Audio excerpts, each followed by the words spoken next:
Hi everyone, Immortal here. So in this tutorial, I'll show you guys how to make your Kali Linux terminal fast working. So I go to my terminal root and write a command, sudo apt-get install breach. Simply press enter. I already updated it and installed it on my Kali machine, so all the things are showing here done. So after successfully downloading installation or completing installation BleachBit, just search it and open BleachBit.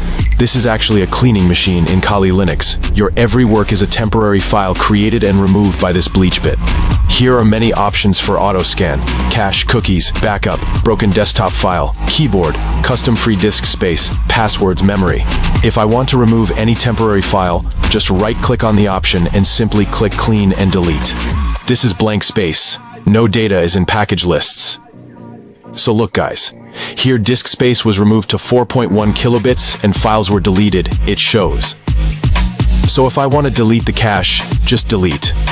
Look, all the files have been successfully deleted, and 3,677 files and almost 1.3 megabytes look like this. So this is it guys. If you like this video and want to watch more content related to Linux cybersecurity or ethical hacking, please subscribe to the channel. Thank you so much for watching.